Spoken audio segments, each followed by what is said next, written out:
Welcome back, my beautiful family and friends. Tonight, I have a story that will grip you from the very first second.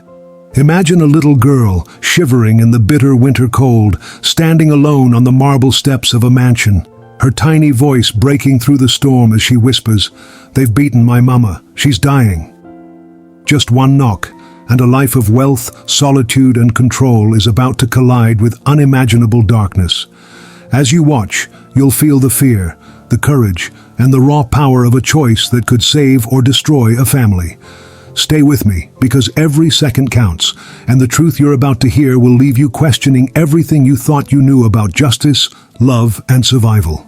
Join the family by clicking subscribe and tell us in the comments where you're watching from, because this story will take you on an emotional journey you won't forget. Now, let us begin. The wind howled through the barren woods, carrying with it the bitter sting of winter. Outside, a figure hunched beneath the weight of the cold, each step leaving a mark in the snow that would soon vanish. Inside, the sprawling marble mansion stood like a silent fortress, its grand halls echoing with the hum of solitude. The fire in the hearth crackled, casting long shadows that danced along the polished floors. The walls, lined with towering windows, seemed to swallow the light, their cold grandeur matched only by the man who sat alone in the vast emptiness of the room. Dr. Paul Hickes, a solitary figure within the opulence he had built, was used to the silence. But tonight, it was different. Tonight, something was about to change. The knock on the door came sharp and sudden, breaking the heavy stillness. It was a sound he rarely heard, and when he opened it, he found a little girl standing on the grand marble steps. Her face was pale, her small frame barely visible beneath a thin coat, the snow falling in delicate flakes around her like a curtain of white. Her eyes, wide and full of fear, met his, and the words she spoke cut through him like ice. "They've beaten my mama," she whispered, her voice trembling, barely a breath above the wind. "She's in too much pain. Please, help her." For a moment, Dr. Paul Hickes stood frozen. His mind raced as his eyes scanned the fragile figure before him. The mansion, with its soaring ceilings and cold marble floors, suddenly felt far too large, too empty. Here, in this place of luxury and solitude, he had built a life of quiet achievement, of distance from the world.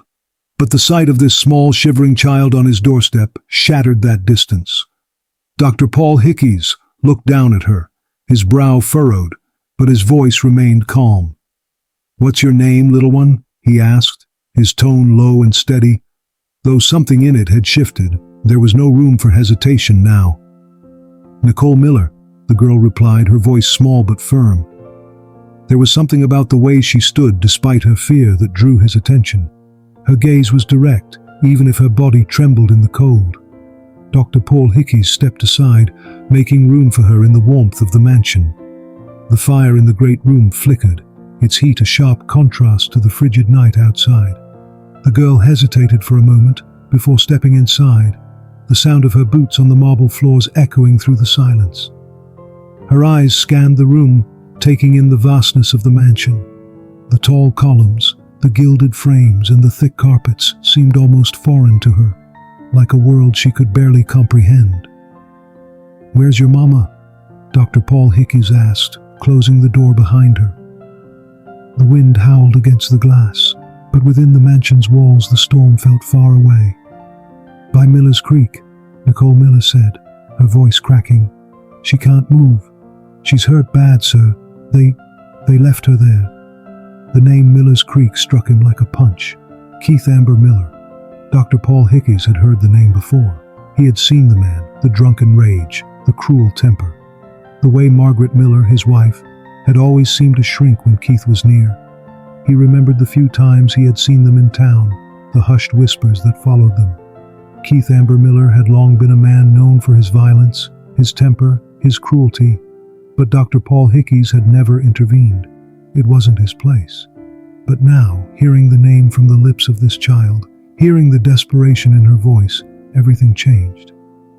"Do you know who did this to her?" Dr. Paul Hickes asked, crouching down to meet her eyes. His voice was gentle, yet it carried the weight of something more, something urgent. "Papa," Nicole Miller whispered, the word heavy on her tongue, like an anchor pulling her deeper into a nightmare. Papa did it. He drinks. He hurts her when he drinks. Dr. Paul Hickey's felt a tightening in his chest, a flicker of something dark and cold.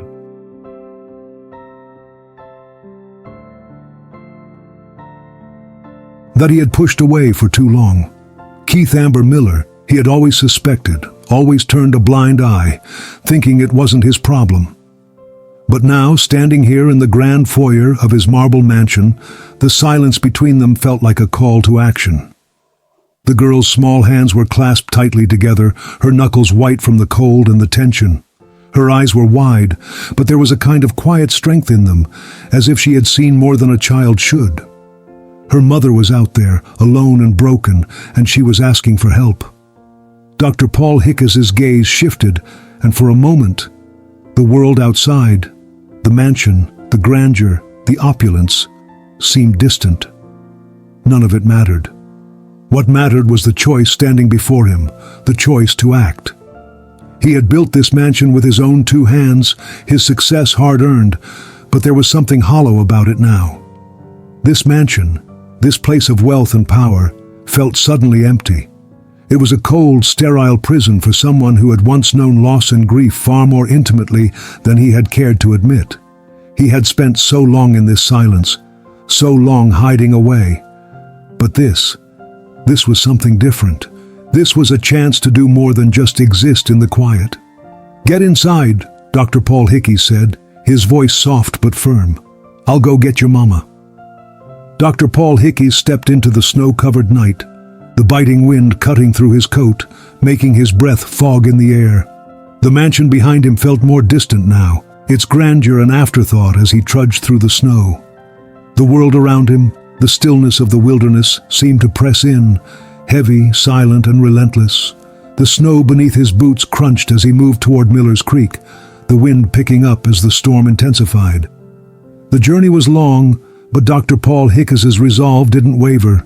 He could feel the weight of the child's plea in his chest, a weight that only grew heavier with each step.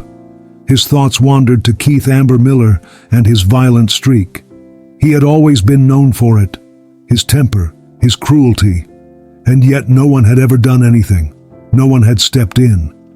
But Dr. Paul Hickey's wasn't like them. He couldn't just turn away anymore. The shack by Miller's Creek finally came into view. It was a dilapidated structure, sagging under years of neglect. The smoke that had once poured from its chimney had long since disappeared, and now it stood like a skeleton against the backdrop of the dark sky. Dr. Paul Hickey's moved quickly toward it, his boots leaving deep prints in the snow. The wind howled against him, but he didn't slow. He reached the door and pushed it open, the wood groaning on its rusted hinges. The smell hit him immediately. Damp straw, stale whiskey, and the pungent odor of neglect. In the corner of the room, Margaret Miller lay on a bed of rags, her fragile body a stark contrast to the squalor surrounding her. Her face was swollen, her eye nearly shut, her lips split from the force of a heavy blow. Her arms bore the marks of someone who had been restrained, bruises and burns, signs of a long history of abuse. But it wasn't just the physical pain that struck Dr. Paul Hickey's, it was the look in her eyes. There was no hope there, no fight, only quiet surrender. A woman who had been beaten down so many times that she no longer knew how to rise. Dr. Paul Hickey's knelt beside her, his shadow falling across her frail form. She stirred slightly, her breath coming shallow, but she didn't look at him. Her voice, when it came, was barely more than a rasp. "You shouldn't have come," she murmured, her eyes flickering open, but still clouded with pain. "They'll say things. They'll ruin you." Dr. Paul Hickey said nothing at first. He simply reached out, his large hand careful as he slid it beneath her, lifting her as though she were weightless. She gasped, but she didn't protest. There was no fight in her left, only the quiet surrender of someone who had long since given up hope. Dr. Paul Hickey's carried Margaret Miller through the snow, his coat wrapped tightly around her fragile form. The wind whipped against them, and the storm seemed to grow fiercer with each step. Yet he walked steadily, unwavering. The weight of her small, injured body in his arms was nothing compared to the weight of the decision he had made. As he approached the mansion, the massive structure looming against the backdrop of the storm, the cold air felt sharper than ever. The front door swung open with a groan as Dr. Paul Hickey stepped inside, the warmth of the mansion immediately enveloping him. It was a stark contrast to the frozen world outside, silent, grand, and cold. He crossed the marble floors, the sound of his boots echoing in the stillness.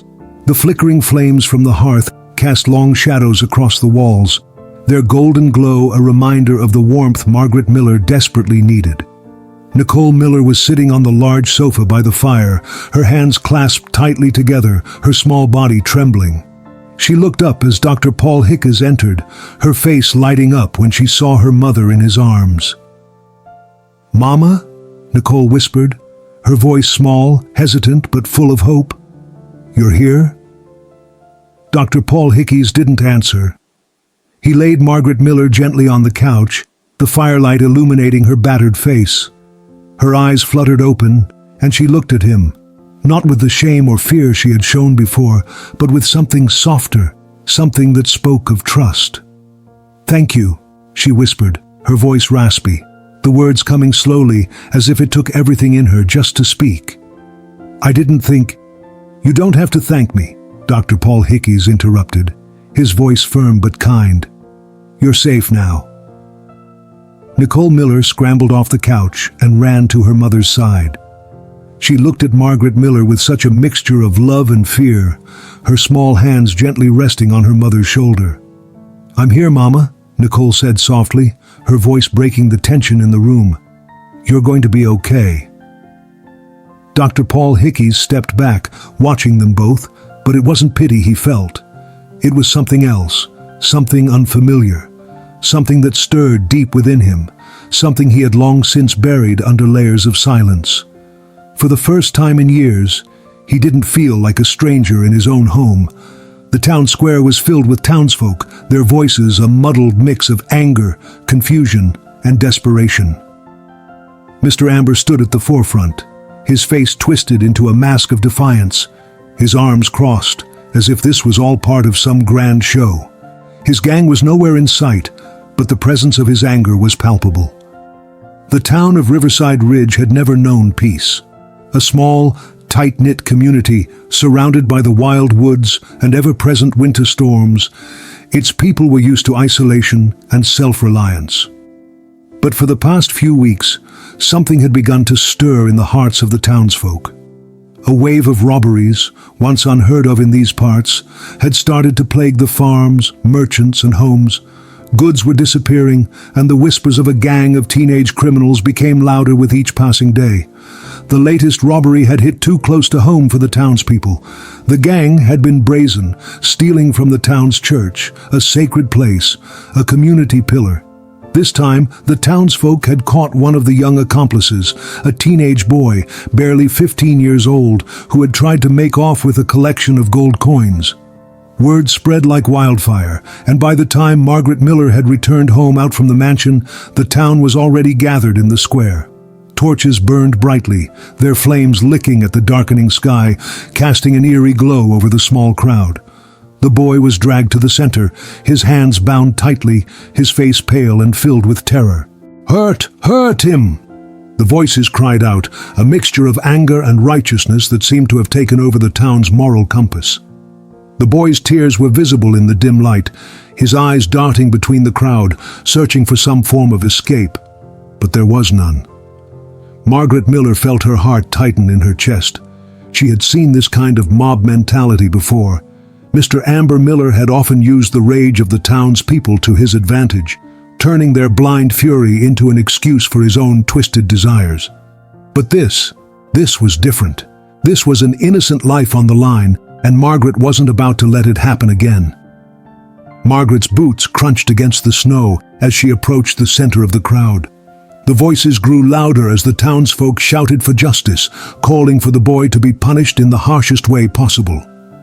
The firelight from the torches cast a ghastly glow on the faces of the people. They were angry, desperate for someone to blame. "Stop!" Margaret shouted, her voice rising above the noise. The crowd fell silent for a split second, a brief pause as they turned toward her. She stood tall, despite the bruises and marks left from her own history with Keith. The pain that still lingered in her bones only added weight to her words, made them sharper, more piercing. She looked out at the angry faces, her eyes hardening as she began to speak, her voice steady but full of compassion. "This boy is not the enemy," Margaret continued, her voice unwavering. "What we do here tonight, in our anger and pain, will not solve anything." The crowd murmured, some confused, others defiant, but Margaret pressed on. "You think lynching him will make the rest of the criminals in our town disappear, but you're wrong. You're giving them what they want. More fear, more hatred. If we kill him, we'll be no better than the men who steal from us. We'll be just as lost as they are." The boy kneeling in the snow looked up at her. His eyes were wide, his body trembling. The tension was thick. "We need to think differently," Margaret said, her gaze sweeping over the crowd. "Instead of hurting this boy, let's use him. He's part of a bigger problem, and if we take the time to understand why he's stealing, maybe we can stop the rest of them." Her words hung in the air, the crowd quiet as they tried to make sense of them. Margaret stepped forward, her eyes focused and filled with purpose. "I know about stealing," she said softly, her voice heavy with the truth of her own past. "When my daughter was young, she took things that didn't belong to her. She didn't understand at the time why she did it, but I was quick to judge. I punished her for her actions without asking why. But when I took the time to understand, I saw the truth. My child had been trying to fill a hole in her heart, one that came from the pain of growing up in a broken home." Margaret paused, looking down at Nicole Miller, who stood beside her, holding onto her mother's side for support. The girl, though young, was starting to understand. Margaret could see it in her eyes, the compassion, the desire to do what was right, even when the world seemed bent on doing the opposite. "I was wrong to judge her so harshly," Margaret continued, her voice thick with emotion. "And this boy, this gang, they're no different. They're lost, and they're hurting. They're stealing because they don't know how else to survive in a world that's turned its back on them." The crowd shifted, the anger in their eyes fading, replaced with confusion and hesitation. Margaret's heart beat faster as she pressed her advantage. "We can catch the rest of the gang," Margaret said, her voice rising, growing more urgent. "If we take this boy, if we use his knowledge, we can find the others. We can stop this once and for all." The crowd murmured again, and Margaret could see it. Doubt creeping in, but also something else, hope.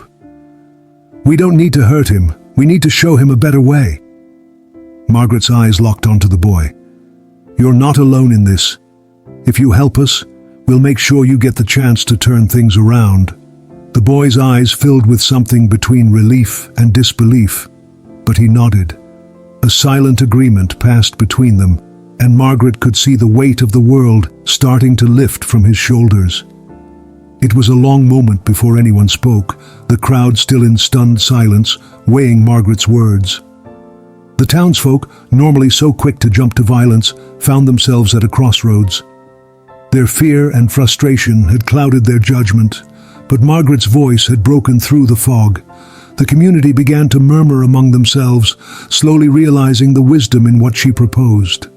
One by one, the voices softened. "She's right," someone said, a voice from the back. "We can't just kill him. We need to end this, but we have to be smart." Another voice rose. "What if we use him to bring the others in?" Finally, the mob began to disperse, their anger not gone but tempered by Margaret's moral strength. They hadn't won, but they had been given a chance for justice, without the blind brutality of vengeance. Margaret stood tall, the weight of what she had just done sinking in. Nicole stood by her side, a quiet strength emanating from the little girl that Margaret hadn't seen before. "It's not over, but we've done the right thing," Margaret said softly to her daughter, her voice filled with a quiet pride. Nicole looked up at her eyes wide but filled with something else now, something like hope. As the crowd began to thin out, Dr. Paul Hickes stepped forward from the back of the group. He had watched the exchange with a steady, quiet intensity. There was no admiration in his gaze, no approval, just a quiet acknowledgement. Margaret had done what he couldn't. She had broken the chain of vengeance with one simple, profound act of compassion. He felt something stirring inside of him, something he hadn't felt in years. Respect. "I'm with you, Margaret." Her gaze turned to him. "We're not done yet, Dr. Hickes. We have to catch the rest of them." He nodded slowly, his lips pressing into a firm line. "You've started something important today. We'll make sure it counts." Margaret's gaze turned back to the captured boy, who now sat quietly by the fire, his eyes full of both fear and the faintest hint of hope. The road ahead wouldn't be easy, but for the first time in a long while, Margaret believed it was a road worth traveling. The storm outside raged on, but inside the warmth of the mansion, a new kind of strength was being born, not through force, but through the simple power of moral clarity and compassion. Just as Margaret Miller was receiving the quiet admiration of the town, her heart full of the strength that had just taken hold, a shadow loomed over the square. The gathering crowd began to quieten, and the familiar weight of fear seeped into the air once again. Mr. Amber, her husband, was approaching. "You want to embarrass me in front of the whole town?" He spat again, his voice rising. "You think you're still in charge? You're nothing, Margaret, nothing without me." Margaret's shoulders hunched as she tried to prepare herself for what was coming. She dropped her gaze, her chin trembling, but she wouldn't cry. Not tonight, not in front of Nicole. "You're mine, Margaret, you always have been, and you'll never escape me." Mr. Amber's words were a low, menacing growl. Nicole's small voice trembled. "Please, Papa, don't hurt Mama." At that, Mr. Amber spun around, his face contorting in fury. Without warning, he slapped Nicole's cheek, the sound echoing through the room. "Stay out of this!" he roared. Nicole stumbled back, holding her face in shock. Margaret's heart twisted. She had tried so hard to protect her daughter from this kind of pain. She had tried to shelter her from the cruelty of Keith Amber Miller, but now it was her reality. It always had been. "Go to your room, Nicole, now." Margaret's voice was cold, but not out of anger, out of the numbness that had settled deep inside her heart. Nicole hesitated, but then obeyed, stepping backward toward the staircase. She had seen this before, but this time it hurt her more than it ever had. Her mother was a shell, broken by the man who was supposed to love and protect her. When the door to Nicole's room closed behind her, Margaret stood motionless, her gaze locked on Keith Amber Miller as he approached her, his rage barely contained. At home, Margaret Miller was nothing more than a puppet in Mr. Amber's hands. The abuse, both emotional and physical, was his way of keeping her under control. She was his property, and no one could take her from him. "You're worthless." Mr. Amber's words were cruel but familiar. He had said them countless times before. She had heard them all her life. It wasn't just the slap or the shouting, it was the psychological manipulation. The way he twisted her mind until she believed she was no better than the dirt beneath his boots. He had isolated her, stripped her of her voice, her sense of self-worth. "You're alone, Margaret," he would tell her. "You have no one else." The truth was, Margaret Miller didn't have a family left. Her parents had died years ago, and Keith used that to his advantage. He was the only family she had left. He'd always remind her that despite everything, she had nowhere to go, no one who could help her. And yet, in the midst of her silence, Margaret had found something in herself she hadn't known existed, a spark. The moment she had spoken up in front of the town, in front of the crowd, she had felt a change. It wasn't just for her. It was for Nicole, too. She wasn't just a victim anymore. But Keith Amber Miller wasn't done with her yet. And the battle, for both her and Nicole's freedom, had only just begun. The night fell deeper over Riverside Ridge, and the wind howled through the trees, scraping against the windows of the Miller home. Inside, the once quiet and cold house felt even more suffocating as the hours dragged on. Margaret Miller had spent the evening in silence, nursing her bruises and trying to hold on to the last fragments of strength she had. She could hear Keith Amber Miller's footsteps approaching from the door, the familiar sound of his heavy boots on the creaking wood floor. When he entered the house, his eyes were glazed, and the faint stench of alcohol clung to him like a second skin. Mr. Amber had been out all evening, drinking at the local bar and stirring up trouble with the usual crowd, but now he was back, and he was angry, angrier than usual. "Where's my dinner, Margaret?" he growled, his voice thick with alcohol and menace. His words slurred slightly as he scanned the room for any sign of her. Margaret remained quiet, her body frozen in place, her arms wrapped around herself as if trying to shield herself from the storm that was about to hit. Nicole was upstairs, thankfully unaware of what was about to unfold. "You think you can just walk around all high and mighty, acting like you can do whatever you want?" Mr. Amber spat, staggering toward her. "I told you not to defy me, Margaret.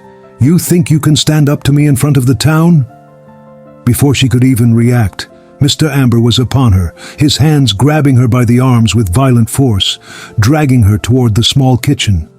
He shoved her roughly against the counter, knocking over a glass of water, the shattering sound almost drowned by the sound of his shouting.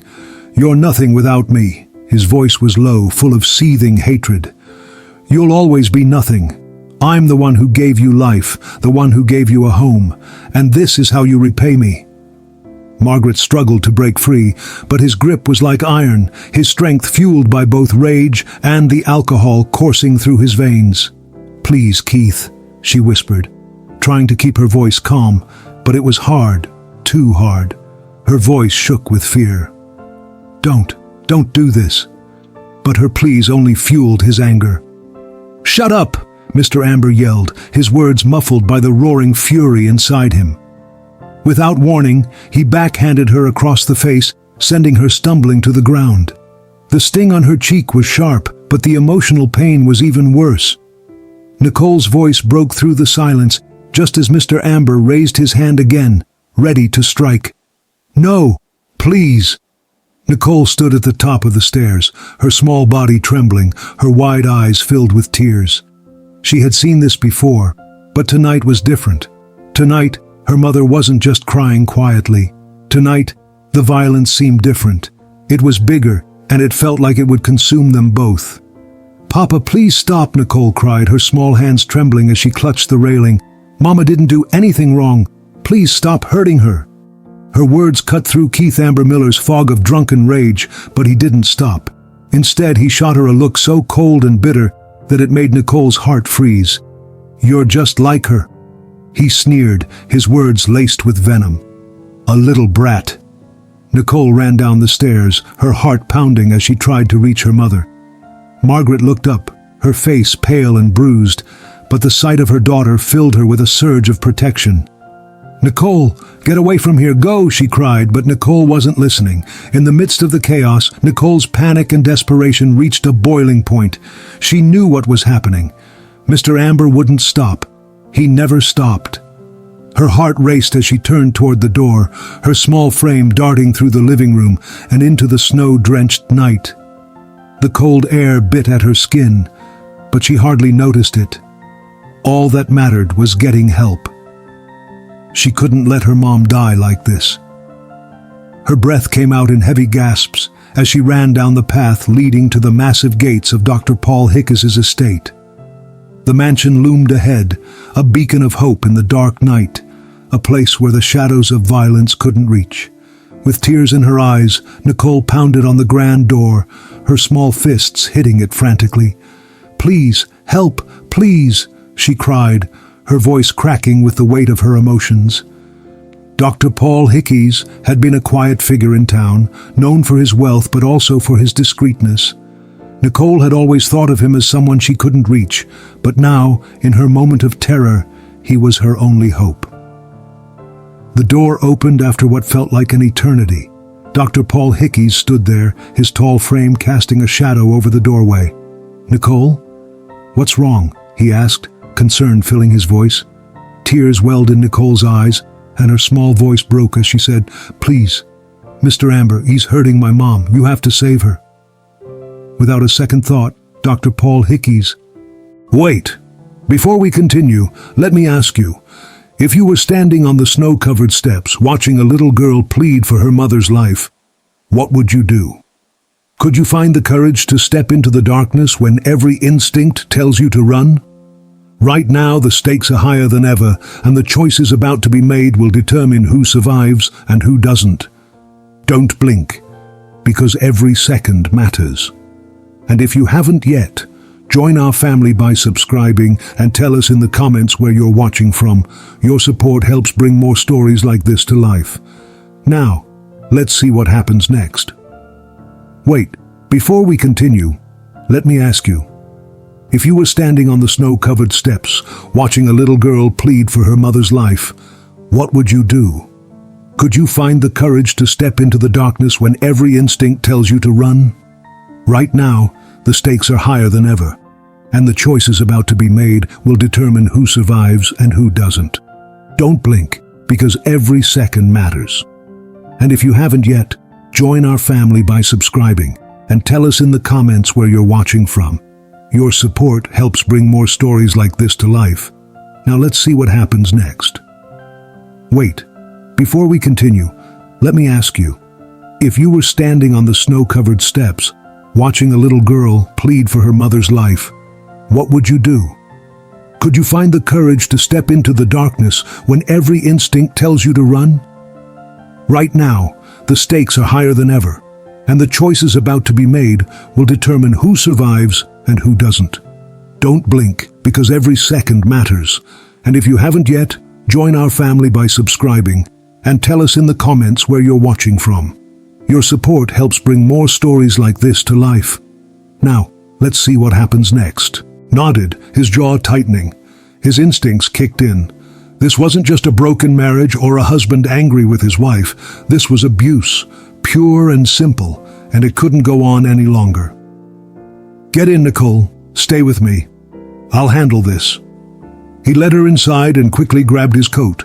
His mind was already working out the plan. Once inside, Dr. Paul Hickey's motioned for Nicole to sit by the fire. He could see the fear still in her eyes, but there was no time to waste. He turned and made his way toward the door, but before he could reach it, he heard Nicole's voice, small but determined. "I'll take you there. I know where he is." "No, Nicole," he said quickly. "Stay here. I'll handle it." But Nicole shook her head, her face streaked with tears. "Please, Mr. Hickes, I'm not leaving her there." Dr. Hickes hesitated, then nodded. He knew that if anyone was going to help, it would be him. Nicole had already witnessed more than any child should, and the anger bubbling in his chest made it clear that he wouldn't allow this abuse to continue. They left the mansion quickly, moving through the night with purpose. The snowstorm had picked up, the wind howling in their faces as they made their way back toward Miller's Creek. The shack came into view as they neared, a dilapidated building barely standing against the storm. Through the windows, Dr. Hickes could see shadows moving inside, and it was clear that the bikers were still there, drinking and laughing. Mr. Amber, sitting at the head of the group, his face twisted in a drunken sneer, was holding court, unaware that his world was about to come crashing down.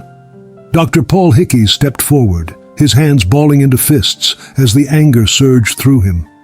This wasn't just a man who had hurt Margaret Miller. This was a predator, and he had to be stopped. Dr. Hickes took a breath and moved swiftly toward the door. Nicole followed closely behind, her heart still pounding with fear. But now there was resolve in her eyes. She wouldn't let him hurt her mother again.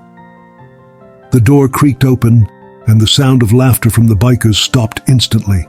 Mr. Amber turned, his eyes narrowing as he recognized the man who had been an outsider in the town, someone who had stayed out of the business of the locals. "What the hell are you doing here, Hickes?" Mr. Amber slurred, his voice thick with alcohol.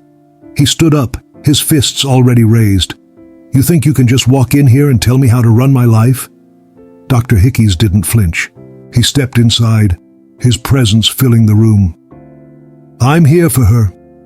He gestured toward Margaret's form, lying broken on the couch. "And I'm not leaving without her."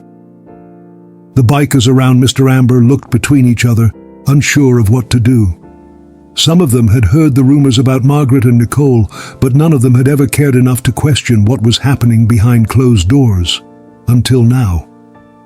"You'll regret this, Hickeys," Mr. Amber growled, stepping forward with ferocity. "I'll make sure of it." The room was heavy with the smell of alcohol and tension. The group of bikers sitting around the small table looked up as Dr. Paul Hicks stepped inside, his eyes cold and determined. The wind howled outside, shaking the windows and rattling the old wooden frame. Inside, the crackle of laughter and clinking of glasses ceased. Mr. Amber, standing at the head of the table, turned to face him, his bloodshot eyes narrowing as he registered the tall figure in the doorway. The air between them thickened. There was no mistaking the hostility in Mr. Amber's gaze. The biker gang, while a rowdy presence in town, had never dealt with someone like Dr. Hickeys, someone who would dare stand up to their violence. "What are you doing here, Hickeys?" Mr. Amber growled, his words thick with alcohol and aggression.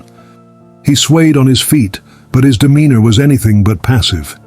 His hand slowly moved toward the table, where a half-empty glass of whiskey sat beside a stack of crumpled bills, the last remnants of his pride and control hanging by a thread. "I'm here for her," Dr. Hickeys said, his voice cutting through the silence like a blade. His gaze shifted toward the broken form of Margaret Miller on the far side of the room. She had been placed on the couch, her bruised face pale against the dark shadows of the shack. "You don't just walk in here and take her," Mr. Amber spat, his voice rising with anger. "This is my house. You think you can waltz in and make decisions for me?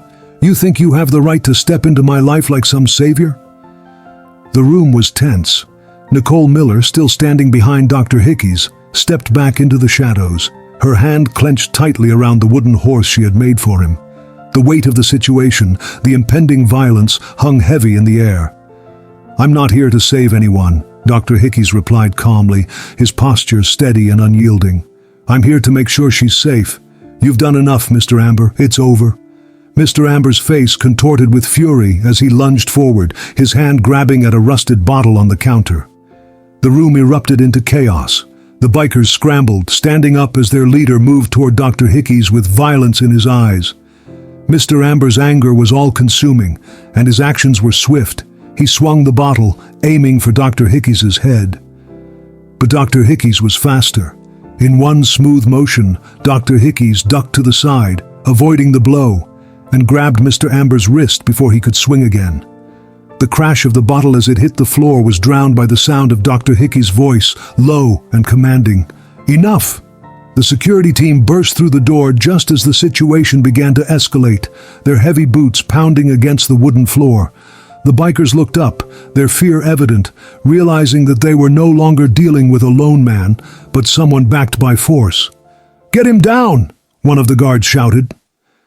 Dr. Hickeys stood firm as the security team surrounded Mr. Amber, restraining him as he flailed against their grip. For a brief moment, there was silence. The only sound, the heavy breathing of the bikers and Mr. Amber, who was now fully restrained. The tension in the room was suffocating, and it seemed like the situation was finally under control. But as Dr. Hickeys stood tall, his hands still shaking slightly from the adrenaline of the confrontation, he realized that there was more to Mr. Amber's actions than simple domestic violence. "What is this all about, Mr. Amber?" Dr. Hickeys asked, his voice cold, demanding answers. His eyes locked onto Mr. Amber, who was struggling in the grip of the guards. "What are you really doing here?" Dr. Hickeys continued, his eyes narrowing. "You're not just a drunk. You're not just an abusive husband. You're the one behind the robberies, aren't you?" Mr. Amber's eyes flickered with something like fear, a fleeting moment before the rage returned. "You think you know everything?" Mr. Amber spat, his voice dripping with contempt. "You have no idea what you're dealing with, Hickeys. I'm not just some small-time thug. I'm running a business, a big one." Dr. Hickeys took a step forward, his eyes locked on Mr. Amber's, his pulse steadying as the pieces began to fall into place. "A business?" Dr. Hickeys said, a realization slowly dawning on him. "All these robberies, the violence, it's been a cover-up for something bigger, hasn't it?" For a moment, Mr. Amber said nothing, He looked away, almost as if debating whether to continue hiding the truth. Then, with a grin that was more malicious than anything Dr. Hickey's had seen before, Mr. Amber spoke. "You think I'm just some petty criminal? No, Hickey's. I'm the leader of this town's most profitable operation. These robberies are just the tip of the iceberg." The weight of his words hit Dr. Hickey's like a ton of bricks. The teenage gang who had been terrorizing the town, the murders and disappearances, all of it was orchestrated by Mr. Amber. But it wasn't just petty theft. Mr. Amber was running a larger criminal network, hiding in plain sight under the guise of a small-town businessman. Dr. Hickey's mind raced. Amber, the man who had been abusing Margaret, was also the leader of the very gang that had been terrorizing the town. This wasn't just a simple act of domestic violence. It was far worse. "You've been using these kids, haven't you?" Dr. Hickey said, his voice steady despite the rising anger inside him. "You've been using them to launder money, smuggle goods, and cover up your criminal empire, and you've done it all under the town's nose." Mr. Amber sneered, his face twisted in defiance. "You're too late, Hickey's. The game is already over for you. The town has already fallen under my control." Dr. Hickey's jaw tightened. "Not if I have anything to say about it." He turned to Nicole, who was standing off to the side, her small face filled with fear. The biker gang had begun to show signs of unease, realizing that the tables had turned. The guards tightened their hold on Mr. Amber, who continued to thrash against their grasp. His men, now visibly frightened, exchanged anxious glances, unsure of how to proceed. They had seen their leader in control of everything before, but now it was clear that Dr. Hickey's had the upper hand. "Take him away," Dr. Hickey's ordered calmly, his eyes still on Mr. Amber. "Make sure he's locked up. We're going to clean up this mess for good." As the bikers were led away, handcuffed and broken, Dr. Hickey's turned his attention back to Margaret and Nicole, who were now standing together, huddled close for comfort. "It's over, Margaret," Dr. Hicks said softly, his voice calm but carrying a weight of finality. "He's done. You and Nicole can finally be safe." Margaret looked at him, her face still bruised but now filled with a quiet relief. "I didn't think it would ever end," she whispered, her voice breaking. "But now it's over." Dr. Hickey's nodded, his eyes never leaving the two of them. "It's not just over for you, Margaret. It's over for everyone he hurt. We're going to make sure justice is served." As the storm raged outside, the mansion stood silent, as if the world beyond the gates had been shut out, leaving peace in its place. But in Riverside Ridge, a new chapter was beginning. The road ahead was uncertain, but with Dr. Paul Hickey's intervention, the town was no longer under the oppressive shadow of Mr. Amber. After Elias's arrest, the weight that had hung over Mary Ellen and Nicole Miller finally began to lift. The years of suffering, the silent pain that had shackled them both to Mr. Amber's cruelty, had come to an end. Now, they stood at the threshold of a new chapter, one filled with hope, but still delicate and uncertain. The safe haven he had provided allowed her to open up in ways she had never dared before. Nicole, too, began to change. She blossomed in the warmth of the mansion's walls. Her once timid gaze had become stronger, more confident. With her mother safe, she could focus on her own growth, finding comfort in the quiet corners of the mansion where she would often spend her afternoons drawing or reading. Her bond with Dr. Hickey's deepened, and she came to see him not just as her mother's protector, but as a figure of steadfast guidance. For Dr. Hickey's, the transition was slower, but no less profound. A man who had long prided himself on his self-sufficiency, he now found himself opening up to the idea of family. For so long, his life had been defined by distance, by keeping his emotions tightly guarded behind the walls of his marble mansion. The quiet solitude he had once cherished no longer held the same appeal. The presence of Mary Ellen and Nicole stirred something within him, something he had long buried: purpose. His charitable work, once a cold obligation, began to take on new meaning. The town, once just a place to do business, had become a community he felt responsible for. In offering a safe home to Mary Ellen and Nicole, he began to realize that he wasn't just helping them, he was also helping himself. The walls he had spent years building around his emotions and life began to crumble, slowly but surely. In the stillness of the mansion's grand dining room, he often found himself sitting across from Mary Ellen, the flicker of firelight casting a gentle glow over her face. And he would smile, a rare but genuine smile that felt for the first time in years real. The mansion, no longer just a symbol of isolation, now stood as a testament to the healing power of family, compassion, and the simple, profound act of opening one's heart to the people who needed it the most. Man, there you have it, my beautiful family and friends. The story of courage, survival, and the choices that changed the lives of one mother and her child forever. From the cold, snow-covered steps to the safety of a mansion filled with hope, we've witnessed fear turn into strength and darkness give way to light. If this story moved you, let us know in the comments where you're watching from, and make sure to join the family by clicking subscribe, because tomorrow, another story just as gripping and emotional will be waiting for you. Don't miss it. And remember, courage and compassion can triumph over even the darkest of nights.